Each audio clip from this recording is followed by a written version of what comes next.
I was around the same age as Javed, the 16-year-old hero of Blinded by the Light, when I discovered the music of Bruce Springsteen.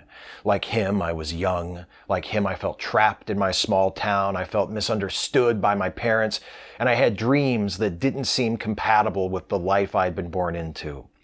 Like him, I was about to really fall in love for the first time. But Javed, a fictionalized stand-in for real-life journalist Sarfraz Manzoor, who wrote the book on which the film is based and also co-wrote the screenplay, also has experiences I can't directly relate to. He's a child of Pakistani immigrants. He's a person of color. He's a Muslim in a country where Muslims are a misunderstood and often despised minority. And yet, when Javed puts on his headphones and listens to Springsteen for the first time, his eyes light up with recognition the same way mine did and still do. The same lyrics that made me feel seen and understood as a teenager make Javed feel that way too. This is the magic not only of Bruce Springsteen, of course, but of all great music, and indeed of all great art. Even if Springsteen doesn't happen to suit your taste, I imagine a lot of you would still recognize the excitement of discovering a song, a book, a film, something that seems to be speaking directly to you. How does he know? Javed asks his Bruce-loving new friend, Roops. Blinded by the Light, directed by Gurinder Chadha, probably best known for directing Bend It Like Beckham, is a musical of a sort. The songs of Bruce Springsteen bear a lot of weight in terms of the soundtrack and the story. Characters listen and sing along to familiar entries in the Springsteen catalog, like Thunder Road and Born to Run and Promised Land, and of course Blinded by the Light.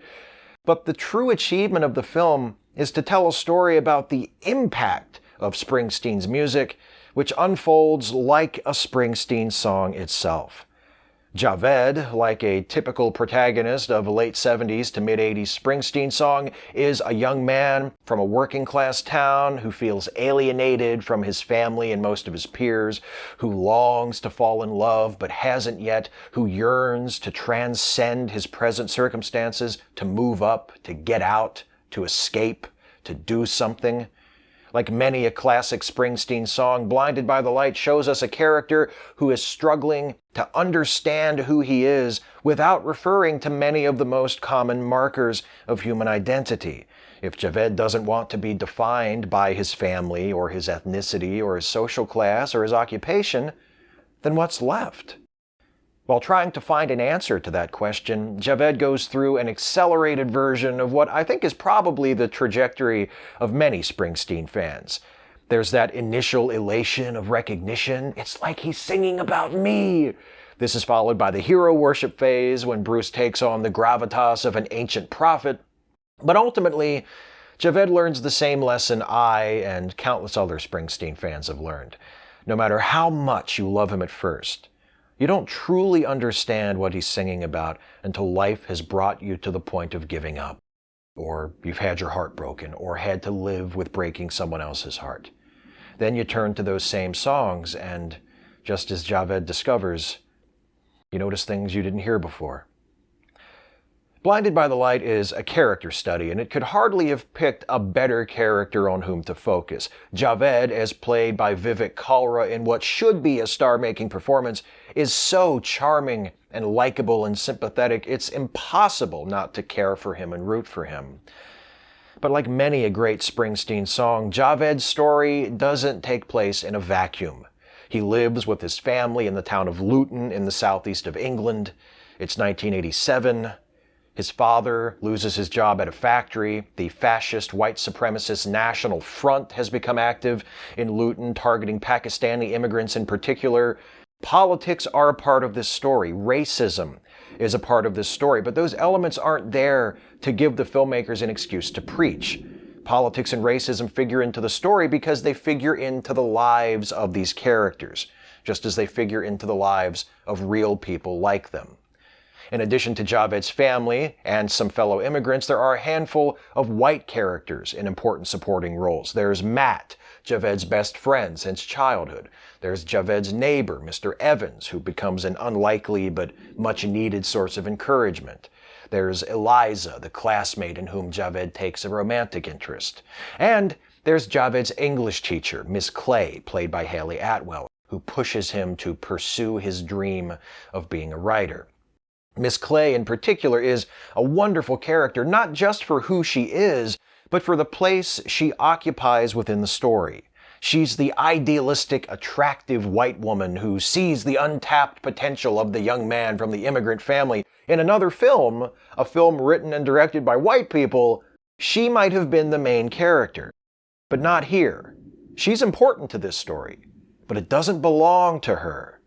It belongs to the young man of Pakistani heritage with a head full of dreams and a hungry heart. A young man who is very different from me, but who I relate to emotionally as closely as to any white American protagonist I can think of, because of the feelings and experiences we share, and because of the music that bridges the space between us. This is the importance of representation. It matters when we let people tell their own stories about people like themselves, because it's important for people of color, immigrants, people from all kinds of marginalized communities to see themselves represented on screen, but it's also important for people like me to see stories centered on those who aren't like us. People from different countries, people of different ethnicities or religions, with different cultural backgrounds, with different life experiences, to remind us of how we are different, but also of how much we have in common. As a Springsteen superfan, I did notice once or twice where Javed was listening to a song that he probably couldn't have heard yet. For example, his new friend Roops introduces him to Bruce by lending him the albums Born in the USA and Darkness on the Edge of Town, but when Javed is raving to Roops the next day, he quotes from the song The River, which isn't on either of those albums, but that's just nitpicking. The film does lean pretty heavily on feel-good tropes in its final act. I'm spoiling nothing if I tell you that Javed's estrangement from his father doesn't last forever. And the plot is contrived in such a way to allow Javed to give a big climactic speech that sums up his feelings and completes his character arc. It's a cliche. But you know what? It's a really well-executed cliche. And I think that's appropriate given the subject matter. After all, those of us who love Springsteen don't love him because he's innovative or avant-garde. He isn't, particularly. His songs don't try to reinvent music. He's not saying anything we haven't heard before. He's doing what one of the characters in the film says all good writers do. He's saying things the world needs to hear. And those things are familiar, but they're also informed by personal experience and said with passion and sincerity. That's why the music of Springsteen works, and that's why Blinded by the Light works. Javed begins the film too afraid to pursue his dreams, and he ends it on the cusp of realizing those dreams. And he learns a thing or two along the way. He learns that he and his parents are more alike than he might have realized or wanted to admit. He learns that we aren't islands unto ourselves, that other people matter, and that we need each other. He learns that while it is possible to escape where you come from, a part of yourself will always be back there. And he learns the answer to that question he asks Roops after listening to Bruce Springsteen for the first time. How does he know? He learned it the same way the rest of us did.